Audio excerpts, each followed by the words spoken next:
In this chapter, we will discuss the design parameters required for the analysis and how we derive them.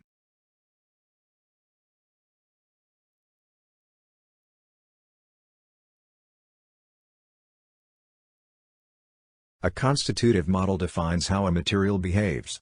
We have to make it clear well before we start the designs. It is the simplest to assume that the soil is linearly elastic, obeying Hooke's law. How far it is close to the reality is a different matter. Darcy's law is another simple constitutive model for fluid flow in a porous medium. In the next few slides, we will look at some simple constitutive models that we use in geotechnical engineering.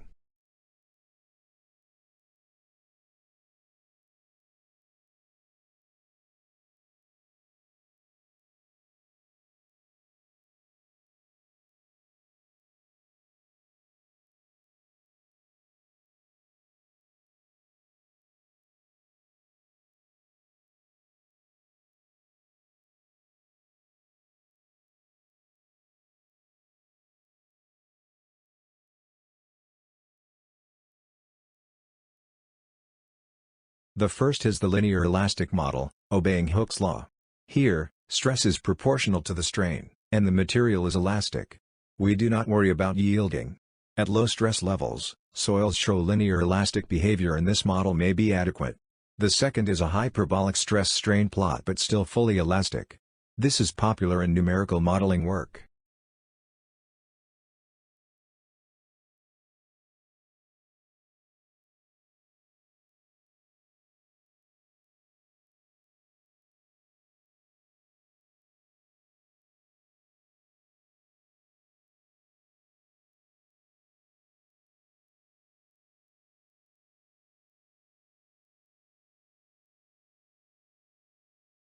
The third constitutive model is rigid plastic.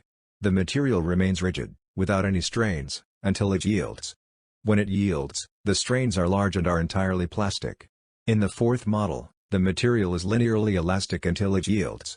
After yielding, the strains are entirely plastic and they are large.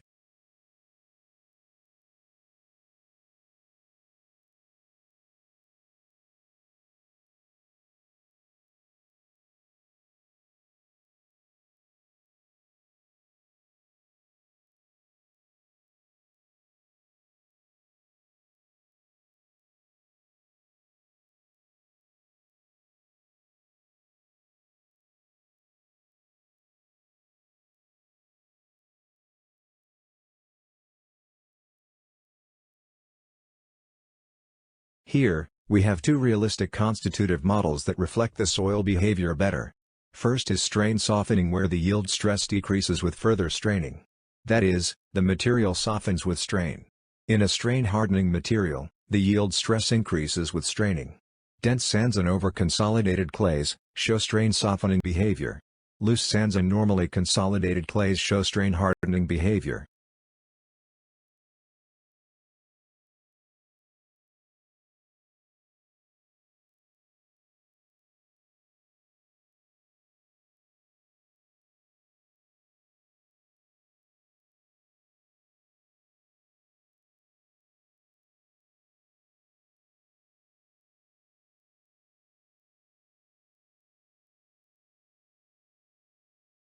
The strains have two components, elastic and plastic. Elastic strains are fully reversible. Upon unloading, the material reaches the original position. Plastic strains are permanent. The material will not get back to the original state.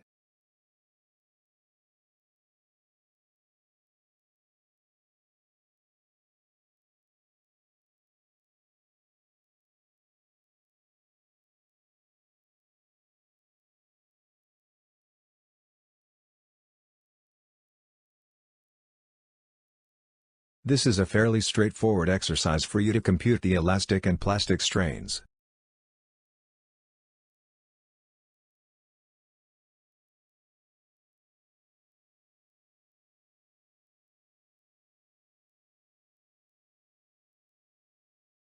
The soil stiffness is the key design parameter we require for determining the soil deformations. Young's modulus E is the most commonly used soil stiffness parameter. In dynamic problems and in numerical modeling, we also use shear modulus G and bulk modulus K. E, G, and K are related in a linear elastic material, Constraint modulus D is similar to the Young's modulus, except that the material is constrained from lateral deformations.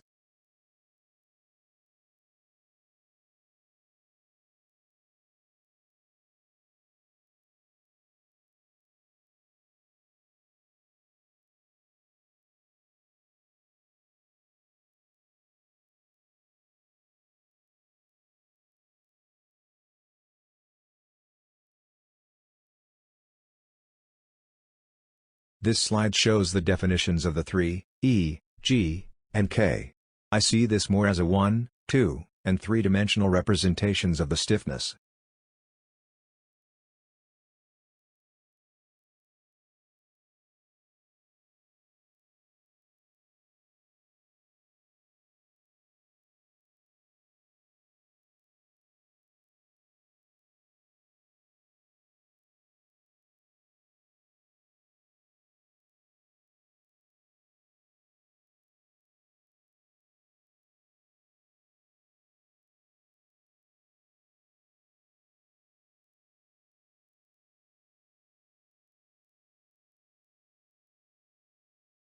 Constrained modulus is the slope of the linear stress-strain plot.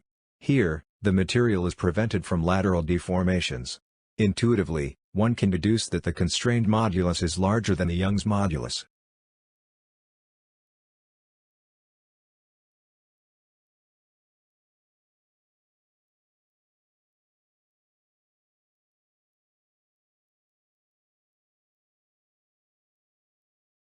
The interrelationships among E, G, K, and D are given here. Note that the constrained modulus is the reciprocal of the coefficient of volume compressibility MV we used in consolidation.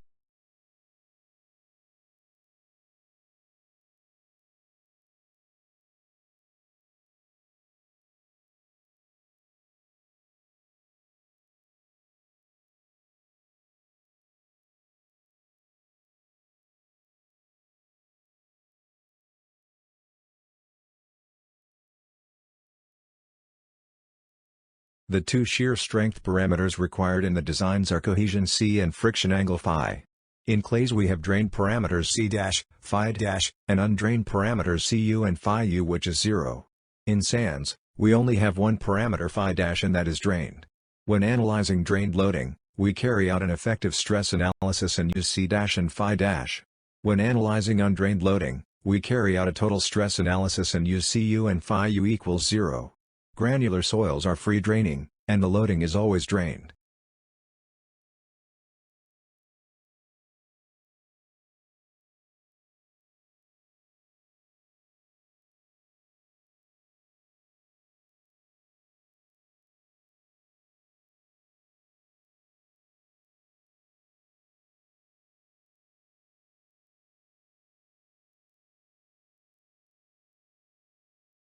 The effective friction angle of a granular soil can be determined from a triaxial or direct shear test, on a reconstituted specimen. Here, the specimen is prepared replicating the in situ density.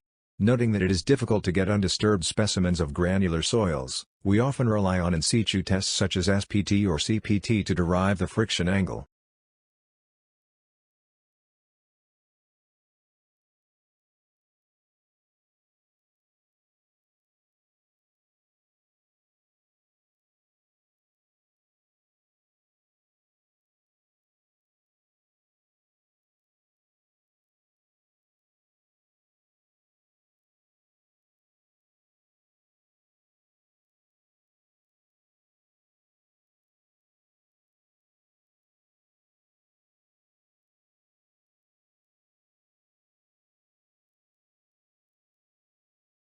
Undrained cohesion or shear strength, denoted by Cu, is the main parameter we require for a total stress analysis of a clay.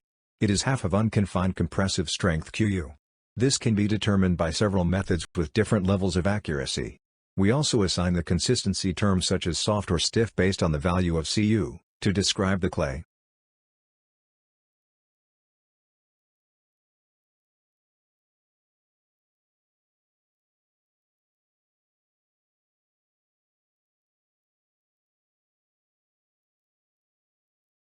For the effective stress analysis of clays, we require C', It is 0 for normally consolidated clays and can be as high as 25 kilopascals for over-consolidated clays. There are no reliable empirical correlations to estimate C-. It can be estimated as 10% of Cu in over-consolidated clays. In the laboratory, it is determined through a consolidated drained or consolidated undrained triaxial test, which is expensive.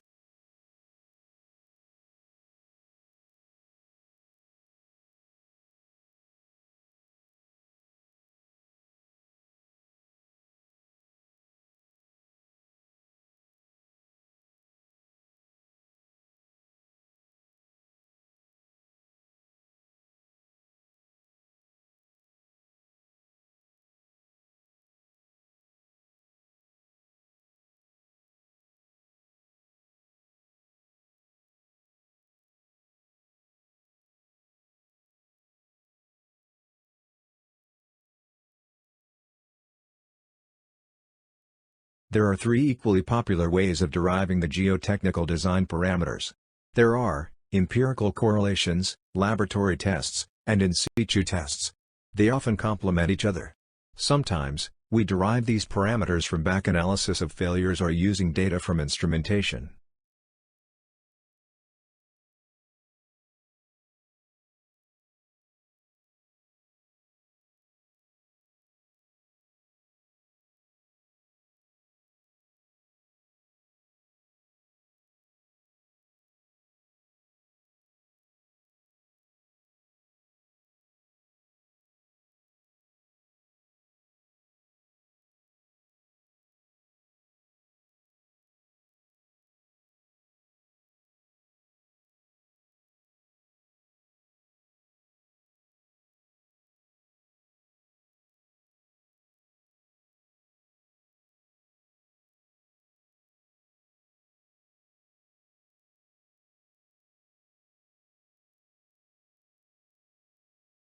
Empirical correlations are developed from good quality data, often collected over several years from different sources. They are quite popular among practicing engineers and are very valuable in the preliminary designs. They cost literally nothing, but the estimates are very approximate. Good things no cheap, cheap things no good.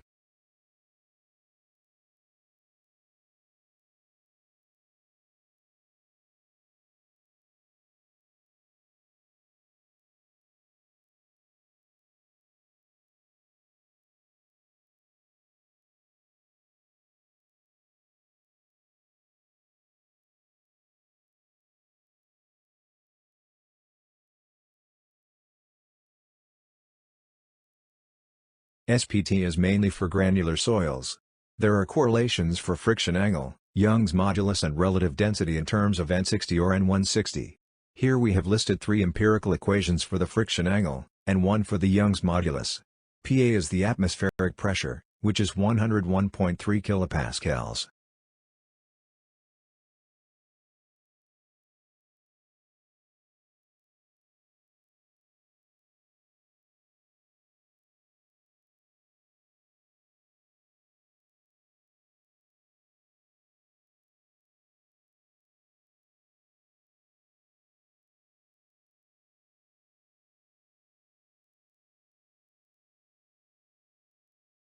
Relative density of a granular soil can be estimated from the guidance given by Skempton, 1986, or Coulowy and Main, 1990.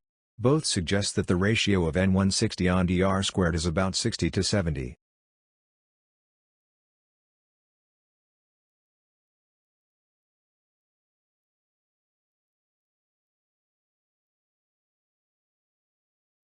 Here, we have two more equations for N60 on dr squared.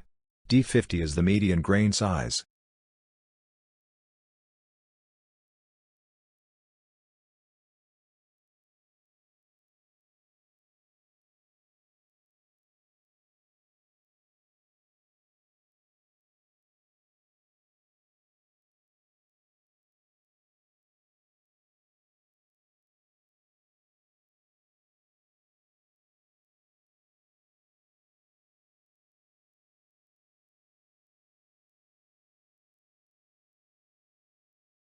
CPT is commonly carried out using piezo cones, which also measure the pore water pressure. It is widely used for granular and cohesive soils. For simplicity, we will take the cone resistance QC as the same as the corrected cone resistance QT. There is significant difference mainly in soft clays. Very often, we have data from either SPT or CPT. It is useful to estimate N from QC or vice versa. This graph relates the two in terms of the median grain size D50. CFM is the Canadian Foundation Engineering Manual.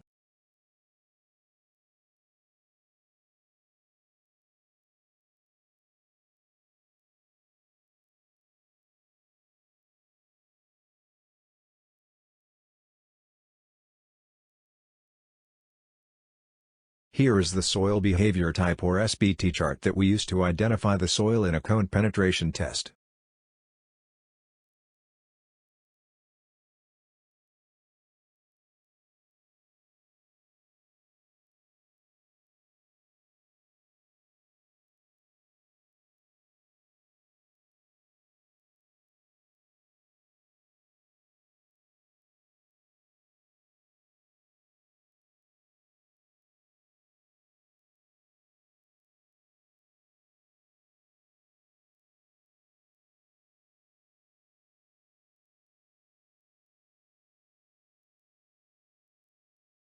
From CPT and clays, it is possible to determine the undrained shear strength and coefficient of consolidation. To determine the coefficient of consolidation, we do a dissipation test, allowing the excess pore water pressure to dissipate by a certain percentage.